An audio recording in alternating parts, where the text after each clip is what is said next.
I divided my lecture in 3 parts. So I will first introduce the different hats that I'm wearing. Then I talk about my mentality, and later I will end up with my working method.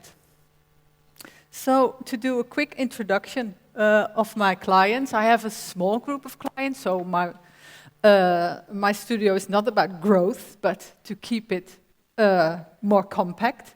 I'm really not interested to have more and more and larger clients. It's really, I like to have a small group of clients that I've been working with for a long time, like my harem. That was my first industrial client.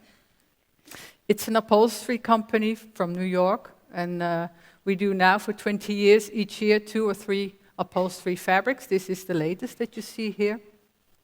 So I'm also doing working very intense together with a company called Vitra, furniture company out of Switzerland.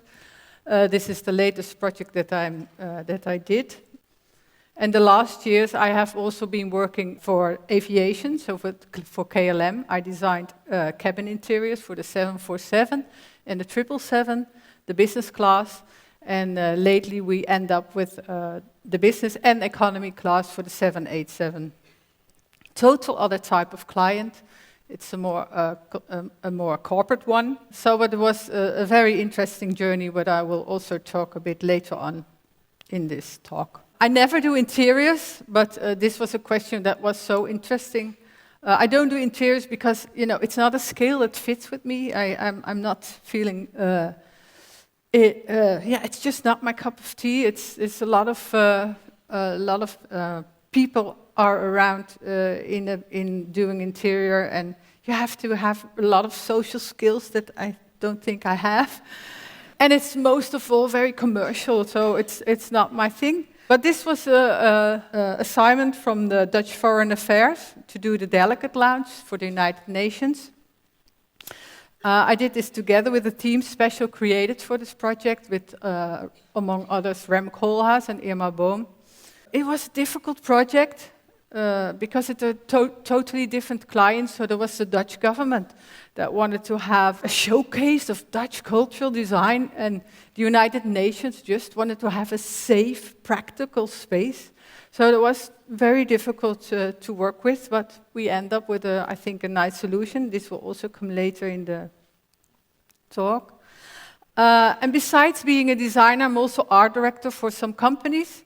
I'm art director for Vitra. I'm responsible for the textiles, the colors, the surfaces, and the classics. It's a company that I'm sharing many values with. I love to make this industrial puzzle. Even on this larger scale, it's having this more bird's perspective to have an overview over the entire collection. That's really interests me. And also to work with the contemporary other designers and the old masters. That's really, that is a very interesting task for me. I'm also art director and designer for a rug company based in Amsterdam. It's called Danskina. The 2 big textile companies, Quadraat and Meherm, asked me to build up this Danskina brand. It's an existing brand, but it was very small. So the last 2-3 years, we started to build up a network of interesting suppliers, spinners, weavers, find people that really wanted to do an extra step for us and all over the world. So I was not familiar with rugs. So it was another total other role that I had to do for Vitra, because in Vitra it's a large machinery, and this is, in a way, we had to do this with a small team, really build up the network of the suppliers. It's also very interesting and challenging.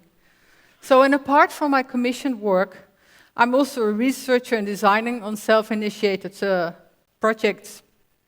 I have done this since my career started in 1993. So in these projects, I can concentrate on issues of which I think they are urgent or relevant for the design profession. And now I will start to talk about my mission. So, and I would like to share this with you, because I think the designers' crowd is divided in merchants and pastors. The merchants are focused on commerce and the pastors on ethics. I definitely have merchant talents, but much more a talent to be a pastor. So I'm a design pastor. And today I step out of the closet and I'm gonna talk about my ideals, because I'm fighting for new industrial values. Because we live in a society where there is too much. We shop and there is just too much shit designed. There's too much.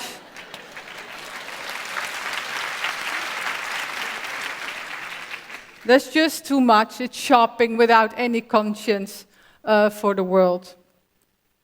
So, and I think Mother Earth needs help, and employees in low-wage countries, they need help.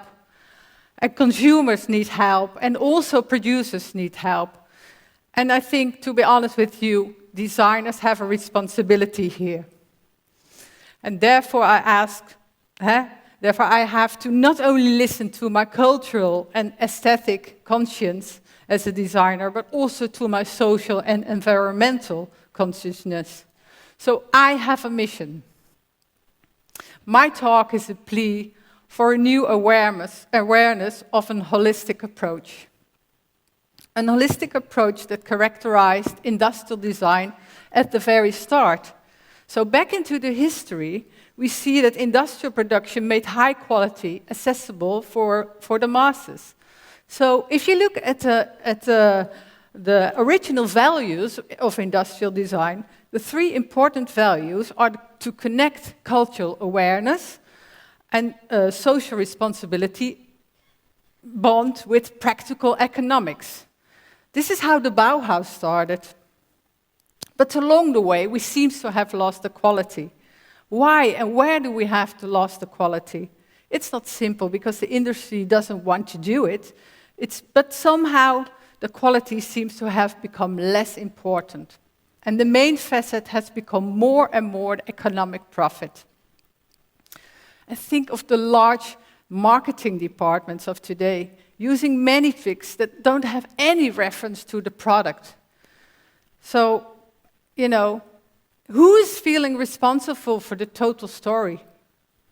Just imagine people would love the things they buy and want to hold them longer than just for one period or one day even sometimes. So then marketing has no benefit for prolonged love for things. Profit can best be gained if consumers desire the newest of the newest. When my parents needed a sofa, they saved for many years. And they looked and it was a real action, and it took a long while, and they really invest in thinking and longing for something. And then finally had the money and bought it. So the fast creation of cheap stuff, it's really going too far. So with this instant appeal on the newest that will last only for a short while, this will come with a price. So I was thinking, what could be more inside an object than just the new? Is striving for the new the main problem of a consumer society? And why does a piece of art never becomes boring and stays new forever? I think because it is holistic. It always contains many values. So good art triggers the imagination over and over again. Good art opens a perspective for viewers. It has an openness. It evokes sensations that embrace the viewer as a whole human being.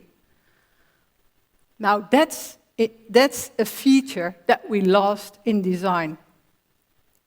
How can we introduce this holistic approach into industrial design? How can we enhance a real and long love for objects in our daily life? So the functional aspect of design has a great potential, because then you can touch something, you can feel the tactility, you can use it, it can be touched, it has an expressive quality. And the materials is a very important communication tool.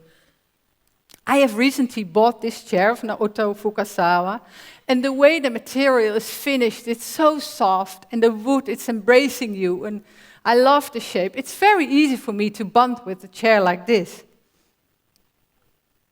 So I think, after all, design is not about objects themselves as isolated items. Design is most of all about relationships to which they invite the users. To store memories in it, to project symbolic value onto it, similar to how artwork appeals to the vitality of the viewer. A design should appeal to the humanity and the imagination of the viewer. So, if it's not about the objects themselves, it is more about the relationships that you have with your objects. So, the main question is then, how do objects communicate? So, clear answers I don't have, but I would like to share this design mentality in the way I work. My working method. How do I accomplish what I'm aiming for? So first of all, I have a material attitude. So in the materials hides the potential quality of a product. I always talk to my team and I say, always start with the yarn. Although sometimes there's not a yarn involved, that doesn't matter. It's more about that you start with designing the basic material. So in case of yarns, find interesting fibers, make interesting blends, go to spinning factories, design your colors, and let the dye companies use non-toxic liquids. Sometimes the solution is to be found in nature. This is an example. Here you see a drawing of 6 sheep, different breeds of sheep in Scotland, that have total different use of wool colors. So there is a black, a grey sheep, a blonde sheep, a black sheep. So a beautiful collection of hues. So we didn't dye the wool in a color when we went to the spinner. So we used the very nice color shades. And we only add one dyed color into this because we needed a contemporary look. And here you see the final result. It's a fabric we did in 2012. It's a very simple shadow stripe with one dyed line in it. And here you see the fabric placed on a classic alto chair we did last year. And I think it's a nice example of a product that communicates. It has multi-layers of interesting topics. A lot of vibrating product energy is around. It's just more than the new. For the KLM interior, for the Boeing 747, we designed a carpet. And also we started with the yarns. So I saw this advertised. No, it's not an advertisement. It was an article in the Dutch newspaper from a stewardess sitting on a mountain of uniforms because she received a new designed uniform. And I thought, we have to do something with this waste. So I will show you. I will show you a movie.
So not many of the travelers will notice this story behind it, that they walk on uniforms. But you know, I took my responsibility and KLM supported this. Stretch the ideas of the yarns. So don't take it literally. Try an innovative mix of materials. And here you see an unexpected marriage of two materials, our stripes of felt and cork that we glue together. The stripe gives an innovative mix of materials and gives the product energy. It looks very simple, but you know, as soon as you start producing this industrial, there are many difficulties that you face. But you know, this takes then also 2 years before you have really a carpet.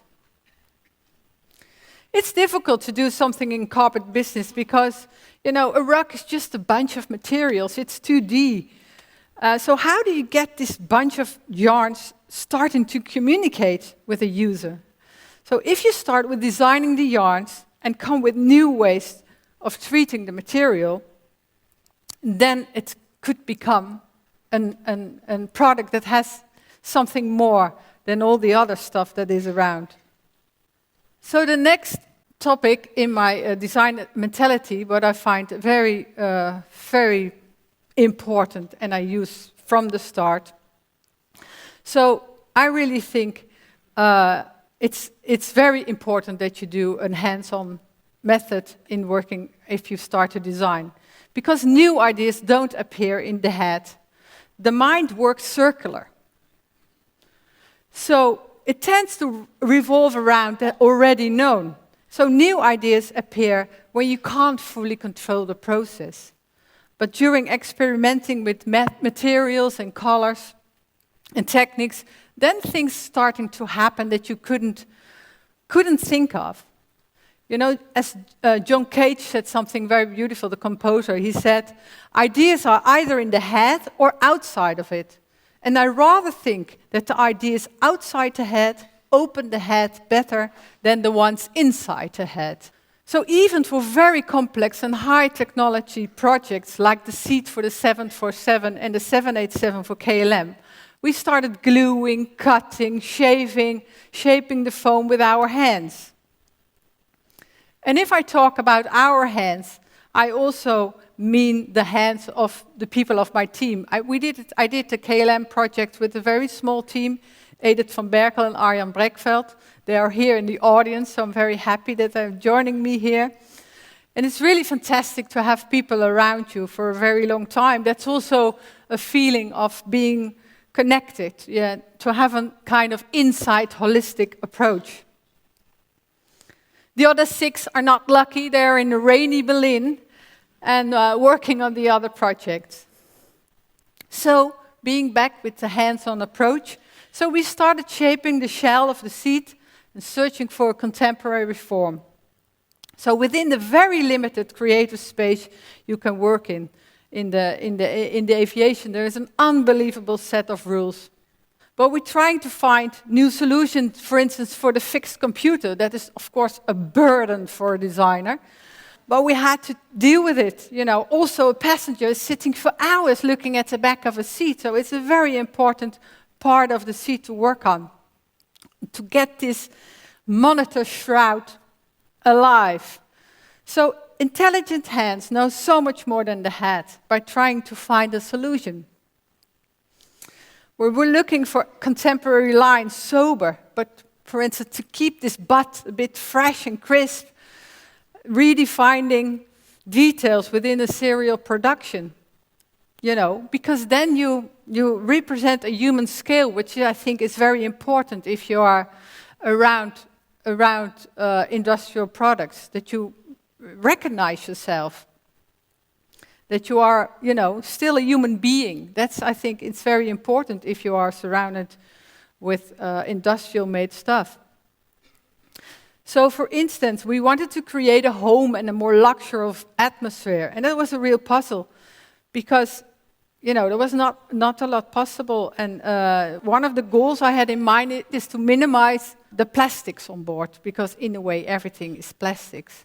So that was difficult, like something like this. I wanted to have an upholstered shell on the inside. That was not possible. Well, we found something else what was very interesting looking.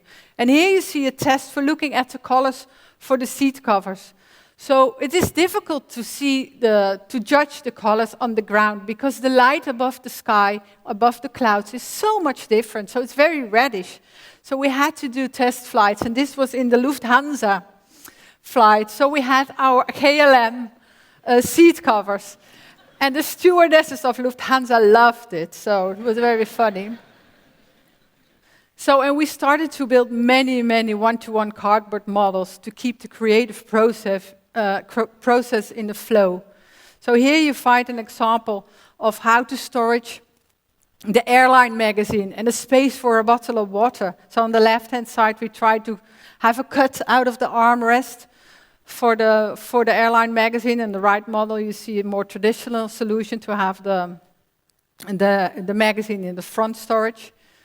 And even in the end of the design process, when the very expensive mock-ups came in, shipped to Amsterdam, we kept on building additional models. So here you see a wooden box. You know, how it feels when you stretch your legs because it's a full flat seat. Can you still move your legs? If you have a certain size of shoes, you know, that is, if you don't do it, you can't feel if a solution is the right one. So we really shaped each detail in foam so that we have a feeling of a radius. What is a radius if you type in a number on a computer? This, I think, is important to keep this human scale embedded. So after all our handworks, this was of course translated into very complex technical details, technical drawings. Like many different materials and hundreds of shapes have to meet in a seat and find each other without having a gap. We also had meetings, and some of the meetings were called the gap meeting, so that you only talk about how to design away the gap. So the hands-on models and drawings became gray digital models. And we made ourselves up for first expert meetings with one-on-one mock-ups in the States. And these pictures shows the glamour part of my trip that I've made, seeing the Boeing factory and seeing the factory where the seats are produced. Very impressive, really like being in a candy shop. It was a wet dream, you know, to be there. But this was daily reality. Week-long meeting in spaces without windows, with lots of engineers, project managers, airline builders, safety department, maintenance experts, suppliers for each material. And a design meeting means to walk around a model with an Excel sheet around it, around the model, check it and place it on another sheet of paper for an action and a planning list. So the deadlines are very strict, means that you have very tiny parameters to come with a solution along the way. All the new materials that we have wanted to use have to go through a certification system, which are very expensive. So very narrow paths to walk on. There were many discussions on the several meetings. So for instance, questions like, are we going to use very nice blue anodized surface for the buttons of the armrest? Or are we go for the gray, which will never scratch and will have a very long lifetime? You know, where do you make the extra step in the cabin design that breathes an energy that travelers will recognize for a better surrounding? So this was also a mock-up of a monument that really looked like a piece of art. It's total other world over there. So, and finally, we started to recognize the object that we have designed. So this is the first-hand mock-up in the States. And after 2 years, the model for the seat of the 747 went in production.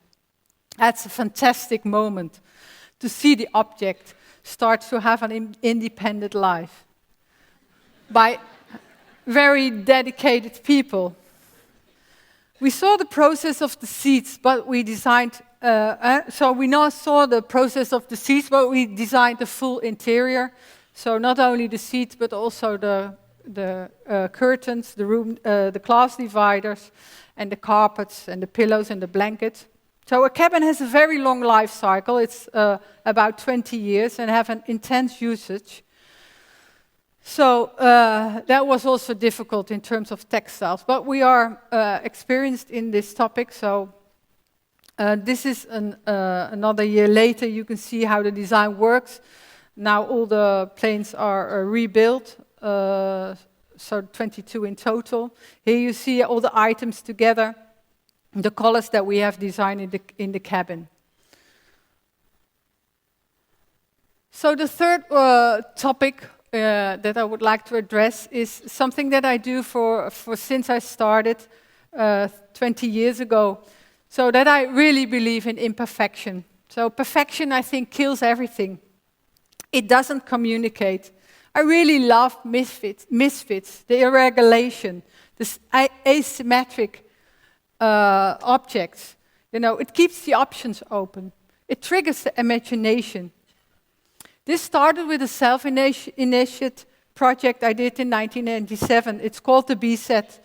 So by firing the contemporary porcelain on a too high kiln temperature in the kiln, each element starts to be a bit wobbly. This was 20 years ago. It was really a shock in the industrial world.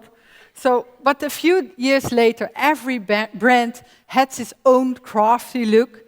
So it was not the same idea, but I think it was more important that it really pushed an envelope and that it pushed in the way of thinking of perfect made products. So an individual shape designed by the kiln, uncontrolled and produced in large series.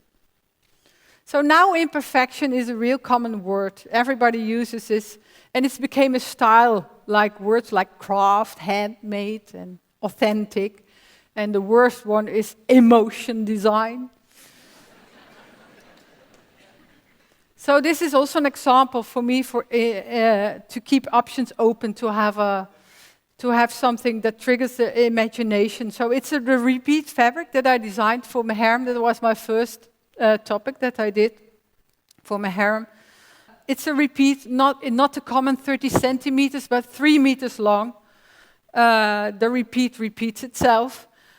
It's a continuation of the theme, so creating individuality within a serial production. So the idea for the textiles was it opened up many options. Every piece of furniture will look different. You see, in a piece like this, there are more values than just the new. And that's really what I'm looking for. And then the last example of the imperfection is my polder sofa that I have designed for Vitra in 2005. It contains a mix of different textiles and colors in one sofa, so that you don't buy this block of color for in your living room. And you can find your favorite textile pillow where you can sit in. It was a new leaf on the tree, and it really marked my intense collaboration with Vitra. In this object, the energy is running, and as a result, the sofa sells very well. And after 10 years, Vitra and we talked about it, and we thought, this is a classic.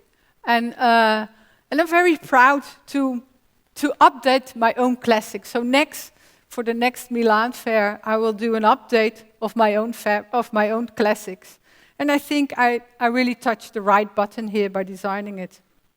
So the fourth point I want to share with you is I never start with an empty sheet of paper, but I use the archive, or I work on a classic, on an existing thing. I think it's a very important value. It takes back the loss of the cultural awareness in the world of the new. For instance, when I started the project for KLM, I found in their archive a drawing from the Dutch architect Rietveld. He did in the 50s a few projects with KLM. It never worked out. He was much too far ahead.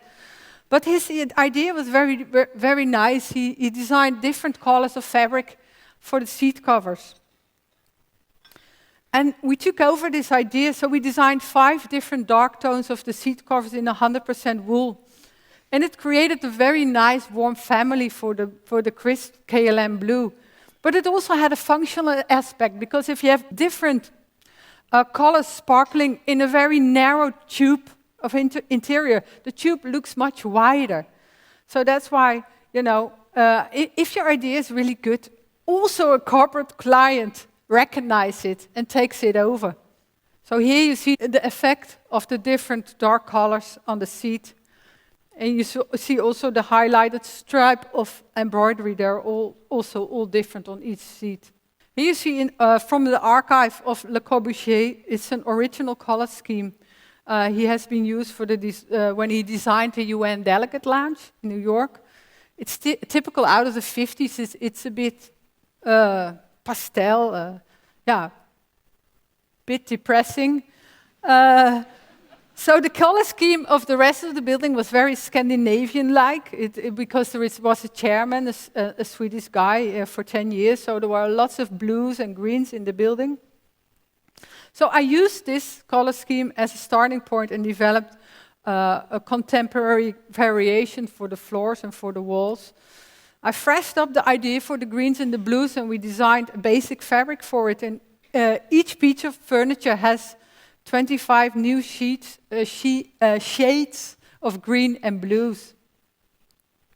So it has a real nice atmosphere now. It's more lively and crispy. So the delegate lounge is again functional and calm and timeless, because that was really what the UN told us that they wanted to have. It's a beautiful space, really, really huge proportions, but you will see it later in the presentation. So at Vitra, I started my job as an art director when Rolf Velbaum, the owner, he asked me, would you like to have this seat for in your house? And that was the dark version, so the original iconic one. And I said, well, no, I'm sorry. I like the chair, but I don't want to have it in my house. It's such a dark beast. It's a papa chair. So, and then he said, why don't you make one that you would like yourself? So I started to work, and I started to make a light version with a very nice white leather and a finish of walnut, light walnut. And I was asked to also reactivate the Prouvé and the Eames, all the other Eames chairs, and that is how the work started for Vitra. So coming from a holistic mentality, so not designing a whole new item, but just continue on the good ones out of our collective memory and archive. This fits me really well. So after that, we have done the recoloring of the lounge chair.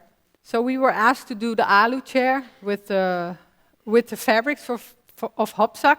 The fabric is called Hopzak, designed by Girard. I did in 2008 7 colors, and last year we were asked to do more, and I did 28 colors. So Vitra was really convinced that it brings an energy. I also do work on the archive of Artec. I do more the finishing of the woods, and here you see a strong color blocking effect I did last year in Milan.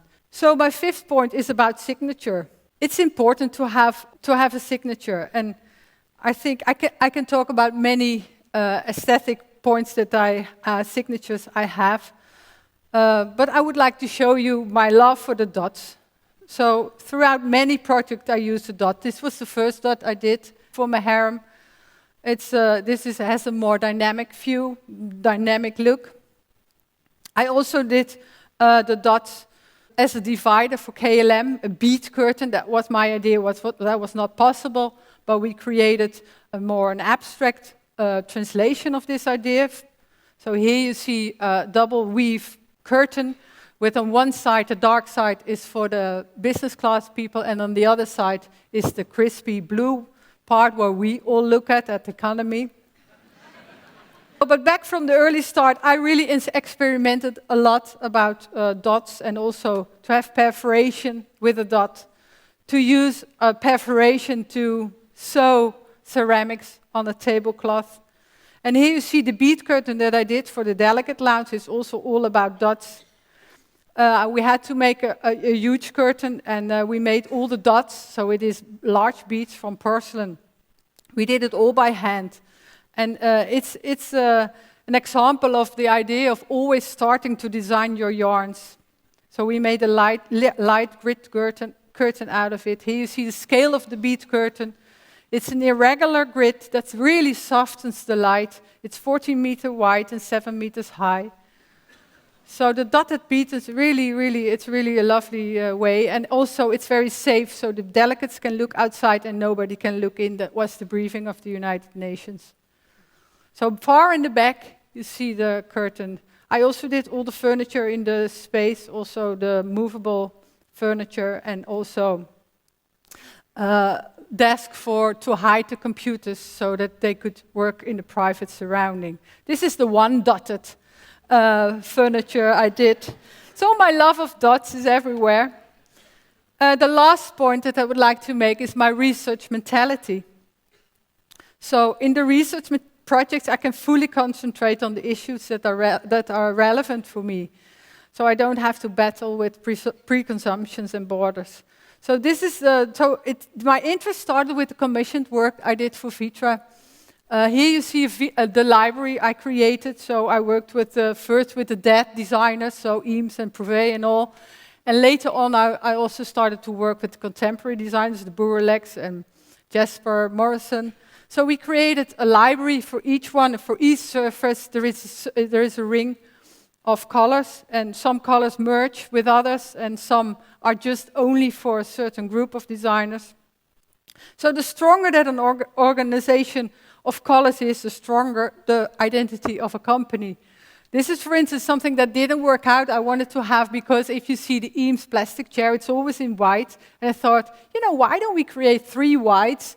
So the original white and an eggshell white and a more mayonnaise, creamy white. But nobody understood it, The dealers didn't get it. The consumer didn't see the difference if they only had one chair. So it was a big disaster. So it was also a good lesson that I was far too ahead. So here you see a recent color research project that I did. So by working with the industrial pigments, I noticed that I couldn't find colors that I really like and that really are breathing with the light, because the industrial pigments that we have to use as a designer, so for instance, for your surface, for your lacquers and for your plastic granulates, that's all an industrial field that we all have to work from. And these colors are so stable because they have to be stable all through the whole day. And I wanted to have recipes that where you really see a color change during the day. And so here you see that from 6 a.m. to 8 o'clock in the evening. And I started to make a full ring, so we measured the light, and we started to look how recipes can be so much more rich if you just skip this whole idea of that a color has to be stable during the day, because that's not quality. Quality is that it breathes with the light. So I also started to paint with artist paint, because the artist paint is much more interesting and has more value into it. And these canvases are not to pretend that I'm an artist, but I cut out pieces out of the paintings, and I try to find if there are industrial solutions to it. It's a more hands-on artistic experiment. So in this way, I try to find missing colors from the industry, like colorful blacks I developed. I also did a research in ceramics on the same way. This is not a synthetic glaze. This is metals. I used all kinds of metals, oxidized. So the vase is not relevant, but I use it as a study. Here you see 300 colored vases with all kinds of oxidized. And recently, this is the last one. We started a research project on 3D shapes. A total new galaxy opened for me because, we have so many shapes. We have, the light is always different during the day. So all those projects and questions is really a never-ending process and helps me to enrich myself as a designer. Thank you very much for listening.